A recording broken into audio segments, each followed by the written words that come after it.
Hello everyone, welcome to the online Adhyayan channel. तो आज हम लोग पढ़ेंगे क्लास 4 सोशल स्टडीज़ का chapter number 6 coastal plains and islands. तटीय मैदानों और द्वीपों के बारे में हम लोग इस चैप्टर में जानेंगे। हम लोग इस चैप्टर में मुख्य जो पॉइंट है, मेन जो पॉइंट है, वो सब पॉइंट को हम लोग समझेंगे, जैसे coastal plains and their division, तटीय मैदानों और उनके भाग के बारे में जानेंगे, और इन सभी रीजन में लाइफ कैसी होती है, ज़िंदगी कैसी होती है, इन सभी को समझेंगे, और आइलैंड ग्रुप्स, द्वीप के समूहों को समझेंगे। तो बढ़ते हैं पहले टॉपिक की ओर। तो पहला टॉपिक है coastal plains and their division, तटीय मैदान और उनके भाग। भारत का दक्षिण वाला जो हिस्सा है वो ट्रायंगुलर शेप में, त्रिकोणाकार में है। वेस्ट की तरफ वेस्टर्न घाट, पश्चिम की तरफ पश्चिम घाट और कोस्टल प्लेन की तरफ ईस्टर्न घाट पड़ता है। तटीय मैदान की तरफ पूर्वी घाट जो है वो पड़ता है। भारत का सबसे वाइडेस्ट पार्ट जो है, सबसे चौड़ा वाला जो पार्ट है, वो नॉर्थ के साइड पड़ता है, उत्तर की साइड पड़ता है, जबकि ये साउथवार्ड्स यानी कि दक्षिणतम बिंदु की तरफ ये फैला हुआ है। आप यहाँ पर पहले पिक्चर को देख सकते हैं कि चेन्नई पोर्ट के पिक्चर को दिखाया गया है, यानी कि चेन्नई के बंदरगाह को यहाँ पर दर्शाया गया है इस पिक्चर में, जहाँ बड़े बड़े पानी में चलने वाले जहाज जो है आकर लगते हैं इन बंदरगाहों पर। अगला टॉपिक है द ईस्टर्न कोस्टल प्लेन्स, पूर्वी तटीय मैदान जो है, ईस्टर्न कोस्टल प्लेन जो है वो बे ऑफ बंगाल और ईस्टर्न घाट, बंगाल की खाड़ी और पूर्वी घाट के बीच में पड़ता है। ईस्टर्न कोस्ट लाइन जो है वो ज़्यादा चौड़ा है वेस्टर्न कोस्ट लाइन से, यानी कि पूर्वी तटीय रेखा जो है वो ज़्यादा चौड़ा है पश्चिमी तटीय रेखा से। और जो नॉर्दर्न पार्ट का कोस्ट लाइन जो है, उत्तरी हिस्सा का जो तटीय रेखा है, उसे हम नॉर्दर्न सिरकार्स कहते हैं, यानी कि नॉर्दर्न पार्ट की कोस्ट लाइन को हम लोग नॉर्दर्न सिरकार्स कहते हैं। और जो कोस्ट लाइन जो है, तटीय रेखा जो है, जो आंध्र प्रदेश से कन्याकुमारी तक फैला हुआ है, उसे हम बोलते हैं कोरोमंडल तट। ईस्टर्न कोस्टल प्लेन में बहुत सारे डेल्टास का फॉर्मेशन होता है, नदियों के द्वारा बहुत सारे मुहाने का निर्माण होता है। नदियों के द्वारा, डेल्टास का मतलब होता है मुहाना, तो वो सब नदियाँ जो है, गोदावरी है, कृष्णा है, कावेरी है, महानदी है, जो कि ईस्टर्न कोस्ट के लैंड को फर्टाइल बनाती है, ज़मीन को उपजाऊ बनाती है। एंड इस कोस्टल प्लेन में भारत का सबसे बड़ा, इंडियाज़ लार्जेस्ट लैगून, भारत का सबसे बड़ा झील जो है वो पड़ता है छिलका लेक, जो उड़ीसा में पड़ता है। और इन सब तटीय में और इन सब कोस्ट में, इन सब तट में बहुत सारे इम्पोर्टेंट हार्बर्स, बहुत सारे बंदरगाह जो है वो पड़ते हैं। हार्बर्स का मतलब होता है बंदरगाह, जहाँ पर पानी में चलने वाले बड़े बड़े जहाज आकर लगते हैं। जो बंदरगाह है वो चेन्नई और विशाखापत्तनम में है। जो सबसे इम्पोर्टेंट हार्बर्स, सबसे महत्वपूर्ण बंदरगाह जो है वो चेन्नई और विशाखापत्तनम में है। एंड चेन्नई के कोस्ट पर, तट पर बहुत ही खूबसूरत मैरीना बीच भी बसा हुआ है। And the next topic is the western coastal planes, पश्चिमी तटीय रेखा, पश्चिमी तटीय मैदान। चलिए अब हम लोग जानते हैं पश्चिमी तटीय मैदानों के बारे में। बात अगर वेस्टर्न कोस्टल प्लेन की जाए तो ये भारत के अरेबियन सी और वेस्टर्न घाट के बीच में पड़ता है। अरब सागर और पश्चिमी घाट के बीच में पश्चिमी तटीय मैदान जो है वो पड़ता है। वेस्टर्न कोस्टल प्लेन में बहुत सारे स्टेट्स, बहुत सारे राज्य जो है वो आते हैं, जैसे महाराष्ट्र, गोवा, कर्नाटक और केरला। इन मैदानों में बहुत सारी नदियाँ भी देखने को मिलती है। वेस्टर्न कोस्टल प्लेन में भी नेचुरल हार्बर, प्राकृतिक बंदरगाह भी देखने को मिलता है, जैसे मुंबई में कुछ इम्पोर्टेंट पोर्ट्स बंदरगाह जो है वो मुंबई, कांडला, पणजी, कोची, इन सभी में पड़ता है, जो कि वेस्टर्न कोस्ट की तरफ ये पड़ता है।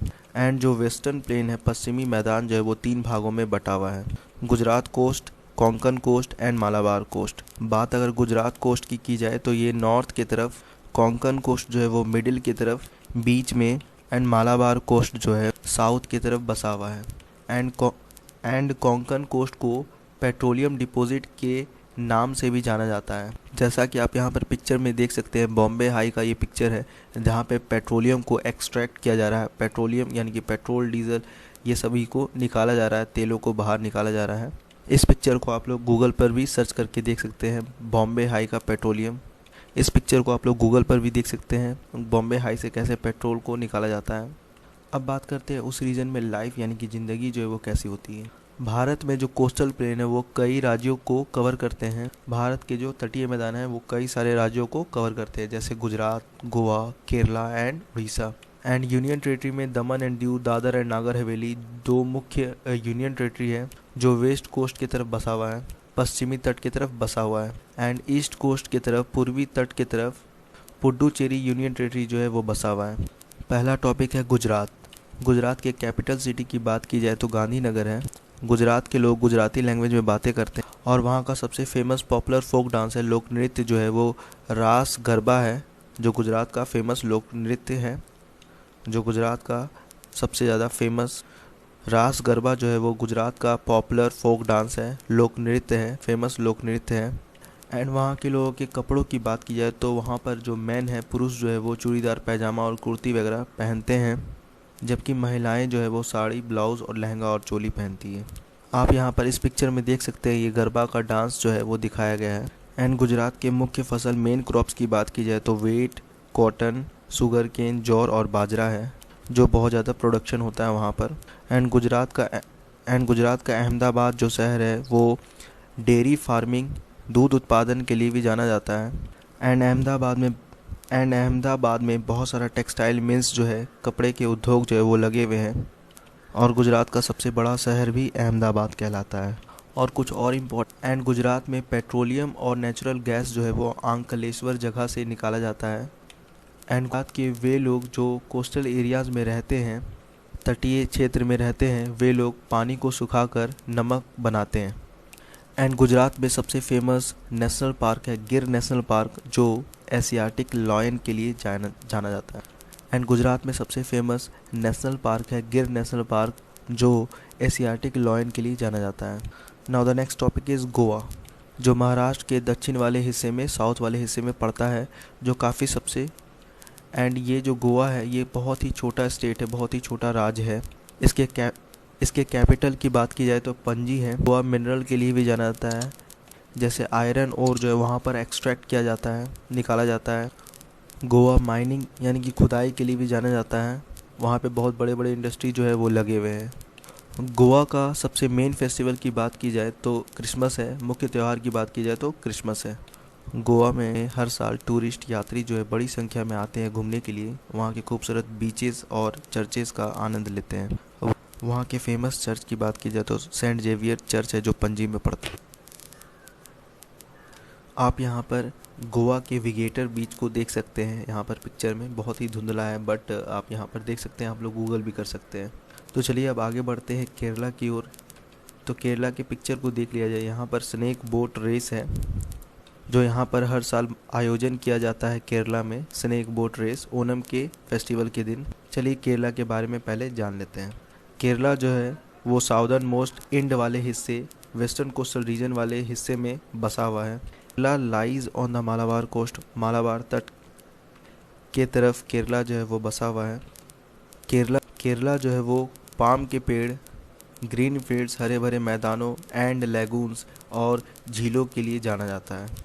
केरला के लोगों का जो मुख्य पेशा है, मेन ऑक्यूपेशन है, वो एग्रीकल्चर है, कृषि है। केरला में जो लगभग हिस्सा है लैंड का, जो हिस्सा है भूमि का जो हिस्सा है, उसमें क्रॉप्स, बहुत सारे कैश क्रॉप लगाए जाते हैं, जैसे कोकोआ, कॉफ़ी, टी, रबड़, स्पाइस और कोकोनट। अनाज से ज़्यादा ये सब जो है फसल जो है, कैश क्रॉप जो है वो लगाए जाते हैं केरला में। केरला में बहुत बड़ी संख्या में कोकोनट इंडस्ट्री में लोग काम करते हैं। केरला जो है वो फिशरी के लिए भी जाना जाता है, मछली को वो लोग एक्सपोर्ट करते हैं। मछली का बहुत बड़ा व्यापार होता है वहाँ से, केरला से। केरला के लोगों को मलायालीज कहा जाता है। केरला के लोगों के भाषा की बात की जाए तो वहाँ पर मलयालम जो है लिखा भी जाता है और बोला भी जाता है। वहाँ के मेन जो है, पुरुष जो है वो धोती और शर्ट पहनते हैं और वोमेन जो है वो साड़ी पहनती हैं। केरला अपने हाईएस्ट लिटरेसी रेट के लिए भी जाना जाता है। वहाँ पर लगभग लोग जो है वो पढ़े लिखे हैं, सबसे ज़्यादा पढ़े लिखे लोग केरला के साइड मिलते हैं। एंड कथकली जो है केरला का ट्रेडिशनल डांस फॉर्म है, जो काफ़ी फेमस है। केरला के मुख्य फेस्टिवल की बात की जाए तो ओनम है। उस दिन वो लोग बोट रेस करते हैं, नाव के बीच में रेस होता है, और उस दिन वो ट्रेडिशनल फूड, अच्छे व्यंजन को वो लोग बनाते हैं और खाते हैं और इन्जॉय करते हैं। एंड वहाँ का ट्रेडिशनल फूड जो है वो कोकोनट ऑयल में बनाया जाता है, नारियल के तेल में बनाया जाता है। उनके लगभग फूड में कोकोनट के उनके लगभग फूड में कोकोनट का हिस्सा जो है वो पाया जाता है ताकि एक फूड में फ्लेवर आ सके, अच्छा टेस्ट आ सके। राइस और फिश जो है वहाँ का स्टेपल डाइट है, वहाँ के लोगों का मुख्य जो है वहाँ का भोजन है राइस और फिश, चावल और मछली। जैसा कि आप जानते भी हैं कि इडली जो है वहीं का वो फेमस वहाँ का डिश भी है। केरला अपने वाइल्ड लाइफ के लिए भी जाना जाता है। केरला अपने रिच वाइल्ड लाइफ के लिए भी जाना जाता है। जैसे वहाँ पर फेमस वाइल्ड लाइफ सेंचुरी की बात की जाए तो थिकेडी और पेरियार है, जहाँ पर कई प्रकार के प्रजाति जो है वहाँ पर पाए जाते हैं। थिकेडी और पेरियार जो है सबसे बड़ा वाइल्ड लाइफ सेंचुरी है, जहाँ पर कई प्रकार के प्रजाति जो है, कई प्रकार के जानवर जो है वो पाए जाते हैं। डू यू नो, क्या आपको पता है कि केरला जो है वहाँ पर क्या आपको पता है केरला जो है बहुत प्रकार के स्पाइसेस, बहुत प्रकार के मसालों के लिए भी फेमस है। जैसे नटमेग, सिनामन, क्लोव्स, लौंग यहाँ पर उगाए जाते हैं। एंड दुनिया का सबसे बेस्ट ब्लैक पेपर जो है, जो मालाबार कोस्ट पर उगाया जाता है केरला में। तो ये था चैप्टर 6 का पार्ट 1। तो हम लोग नेक्स्ट पार्ट में दमन एंड दीव, अंडमान निकोबार आइलैंड, पुडुचेरी। तो हम लोग नेक्स्ट पार्ट में दमन एंड दीव, दादर नागर हवेली, उड़ीसा, पुडुचेरी और साथ ही साथ आइलैंड ग्रुप्स, द्वीप के समूहों के बारे में पढ़ेंगे और इनसे रिलेटेड सारे क्वेश्चंस को भी देखेंगे। तो फिर मिलते हैं नेक्स्ट पार्ट के नेक्स्ट वीडियो में। एंड अभी तक आप लोगों ने ऑनलाइन अध्ययन चैनल को सब्सक्राइब नहीं किया है तो सब्सक्राइब कर लें, क्योंकि मैं इसी तरह के सारे चैप्टर्स करवाता रहूँगा। एंड अपने दोस्तों के बीच भी शेयर करें ताकि वो लोग भी इस वीडियो का लाभ उठा पाएँ। यदि आपको ये वीडियो अच्छा लगा हो तो लाइक करें और सब्सक्राइब करें। And thank you so much for watching my video. Good bye.